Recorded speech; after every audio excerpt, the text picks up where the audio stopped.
اذ قال اللہ یا عیسیٰ انی متوفی کا ورافع کا الیہ، وہ وقت بھی یاد رکھنے کے لائق ہے۔ اذ قال اللہ، جب اللہ نے کہا یا عیسیٰ، اے عیسیٰ، انی متوفی کا، میں تجھے وفات دوں گا،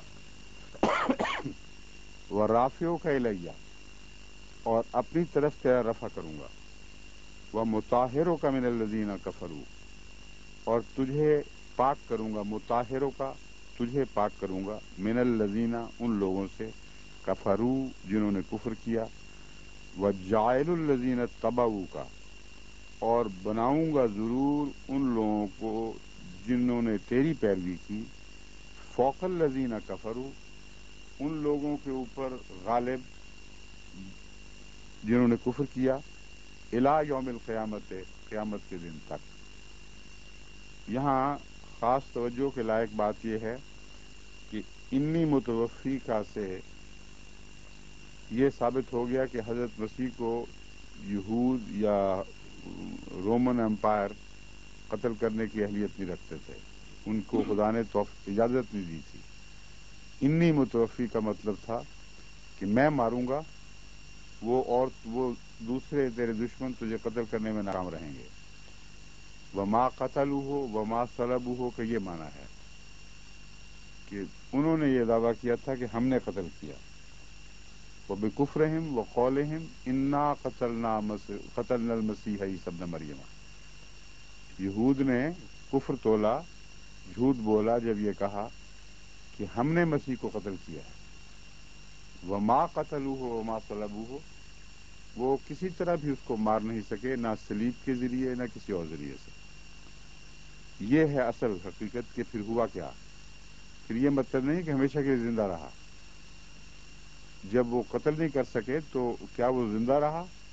جواب یہ ہے انی متوفی، میں تجھے عام طریق کے مطابق جیسا کہ میں وفات دیتا ہوں وفات دوں گا، ورافع کا الیہ، اور تیرا رفع روحانی رفع ہوگا جو میری طرف ہوگا، رافع کا الیہ۔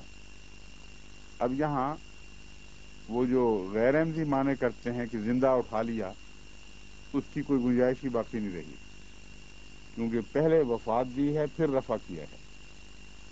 تو اگر تو وہ یہ کہیں کہ مردہ اٹھا لیا تو وہ بے معنی بات بن جاتی ہے۔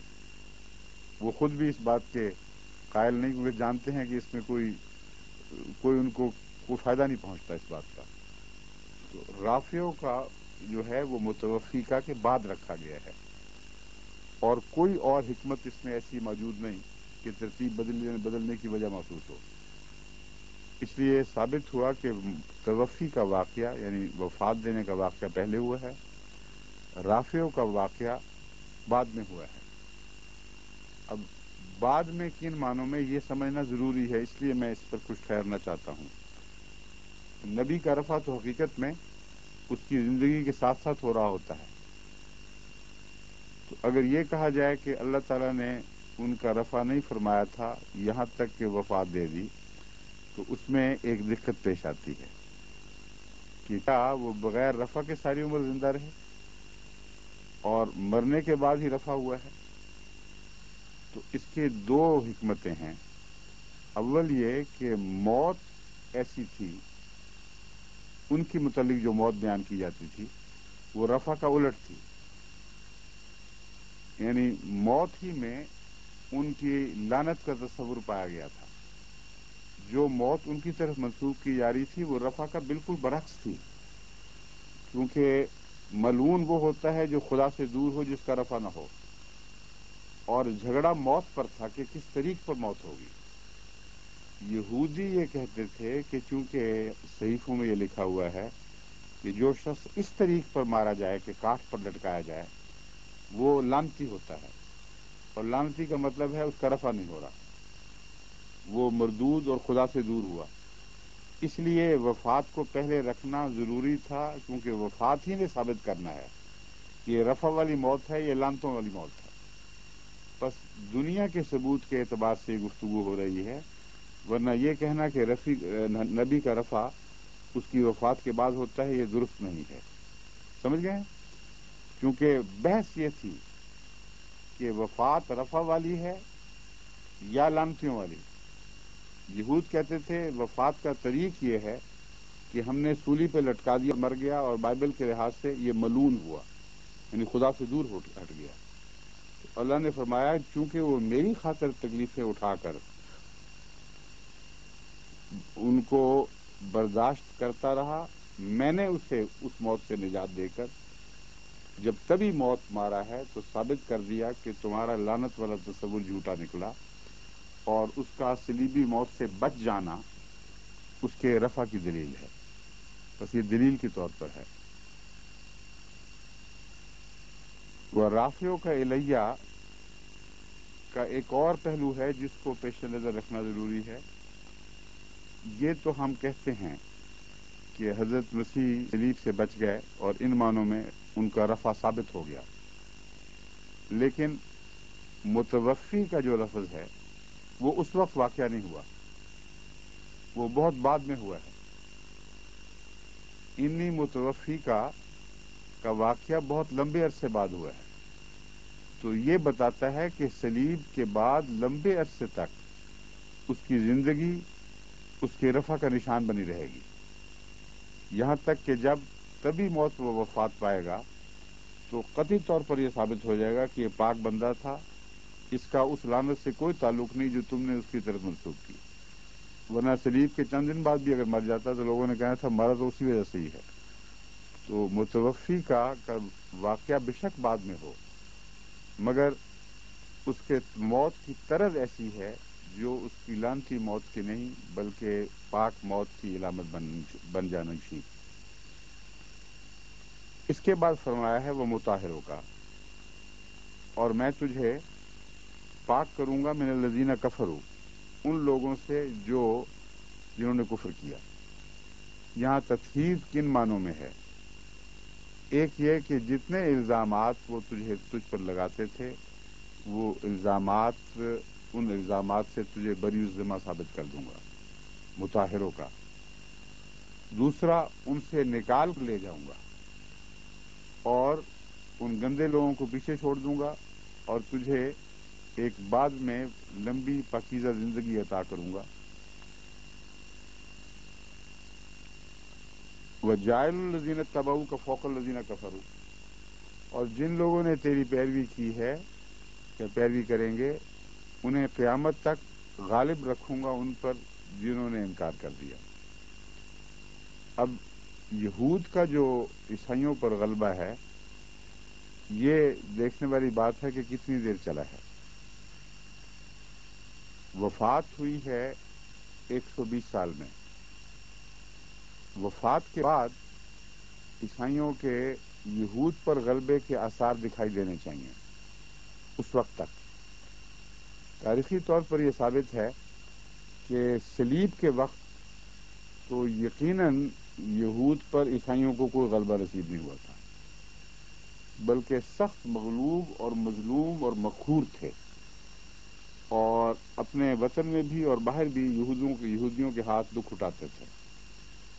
اس کے بعد 100 سال سے پہلے یعنی حضرت عیسیٰ کی زندگی ہی میں یہود پر وہ عذاب آ گیا جس نے یہود کی کمر توڑ دی ہے، اور وہ 70 یا 71 عیسوی میں رومن جرنیل کے حملے سے واقعہ وہ ہوا ہے. یہود کو حضرت عیسیٰ بغاوت سے باز رکھتے تھے، کہا کرتے تھے کہ دیکھو میں خدا کی طرف سے تمہیں روحانی سلطنت دینے کے لیے آیا ہوں، دنیا کی سلطنت عطا کرنے کی غرض سے نہیں آیا. اس کو وجہ مخاصمت بنایا گیا. سب سے زیادہ مخالفت حضرت مسیح کی اسی بات پر ہوئی، اور انہوں نے کہا کہ یہ دیکھو یہ تو ایجنٹ ہے، جھوٹا ہے، یہ وہ مسیح نہیں ہے جو ہماری خاطر آنا تھا، اور بغاوت کی تیاری وہ لوگ کرتے رہے. جب حضرت مسیح اس ملک کو چھوڑ کر چلے گئے ہیں تو یہود نے پھر عالم بغاوت بلند کیا، اور اللہ تعالیٰ نے حضرت مسیح کو سچا ثابت اس طرح فرمایا کہ اب تم اپنا زور لگا کے دیکھ لو، کوئی مسیح تمہیں اس سلطنت کے غلبے سے نہیں بچائے گا. کیونکہ جو سچا مسیح تھا اس کو تم رد کر بیٹھے ہو. چنانچہ ان کو ایسی سخت مار پڑی ہے کہ اس سے پہلے تاریخ میں کبھی اتنی سخت مار نہیں پڑی. سب کچھ جو ان کا بنا بنایا تھا وہ ختم کر کے کلیتاً ان کو وہاں سے دیش نکالا مل گیا ہے. اب یہ جو گفتگو ہے اس کا ماحصل یہ ہے کہ جماعت احمدیہ کی تاریخ پر بھی اس کا اثر ہے. اس عرصے میں دوبارہ حضرت مسیح موعود علیہ الصلوۃ والسلام کے بعد ایک لمبے عرصے تک احمدیوں کو غیر احمدی مخالفین نے دشمنی کا نشانہ بنایا اور ظلموں کا نشانہ بنایا، لیکن بالآخر یہ مقدر ہے. اب یہ نہیں ہوا کرتا مماثلت میں کہ لفظاً بین ہی اسی طرح بات پوری ہو. یہ بہرحال مقدر ہے کہ جس عرصے میں رفتہ رفتہ عیسائیوں کو یہود پر غلبہ نصیب ہوا، کم و بیش اسی عرصے میں احمدیوں کو اپنے مخالفین کے مقابل پر ایک فوقیت نصیب ہو جائے گی. یہ ہے وعدہ جو اس کی طرف میں آپ کو متوجہ کرنا چاہتا ہوں. آج 100 سال سے کچھ اوپر گزر چکے ہیں اور بہت سے ایسے ممالک اب نئے ابھر رہے ہیں جہاں جماعت احمدیہ کی تعداد دوسرے مسلمانوں سے زیادہ ہو گئی، اور ایسے ممالک ابھر رہے ہیں جہاں 100% جماعت احمدیہ کی تعداد ہے اور غیر احمدی مسلمان وہاں موجود ہی نہیں. ہم نے عیسائیوں یا پیگنز میں سے لوگ کھینچے ہیں اور خدا کے فضل سے اسلام وہاں قائم ہو گیا. یہ جو نیا دور داخل ہوا ہے اس سے میں سمجھتا ہوں کہ اس صدی کے اندر یہ وعدہ جماعت کے حق میں بھی پورا ہو جائے گا، اور ایک دفعہ جماعت کو جو غلبہ نصیب ہوگا پھر وہ کبھی نہیں ٹوٹے گا. اب عیسائی حکومتوں کے تابع رہ کر انہیں کے سہارے یہودی سب دنیا میں سازشیں کرتے ہیں یا ظاہری غلبہ حاصل کرتے ہیں علم کا یا سائنس کا، مگر مجبور ہیں کہ عیسائی حکومتوں سے چلتے رہیں، ان کی پناہ میں رہ کر یہ غلبے حاصل کریں. ایسا وقت لازماً آئے گا اگر مسیح موعود علیہ السلام کرتے ہیں، اور ہم جانتے ہیں کہ خدا کے فضل سے سکتے ہیں کہ جو ہمارے مخالفین ہیں ان کی بھی حیثیت اسی طرح ہو جائے گی کہ وہ جماعت احمدیہ کے غلبے کے وقت میں ان کے ذریعے سے طاقت پایا کریں گے اور انہیں کے سائے تلے پر بچ پائیں گے تو ترقی کریں گے، ورنہ رفتہ رفتہ یہ اور زیادہ مغلوب ہوتے چلے جائیں گے. یہ وعدہ قیامت تک کے لیے ہے. بس عارضی طور پر جو تکلیفیں ہیں ان سے مروب ہو کر دل نہیں چھوڑنا چاہیے. فوق الذین کفروا الی یوم القیامہ.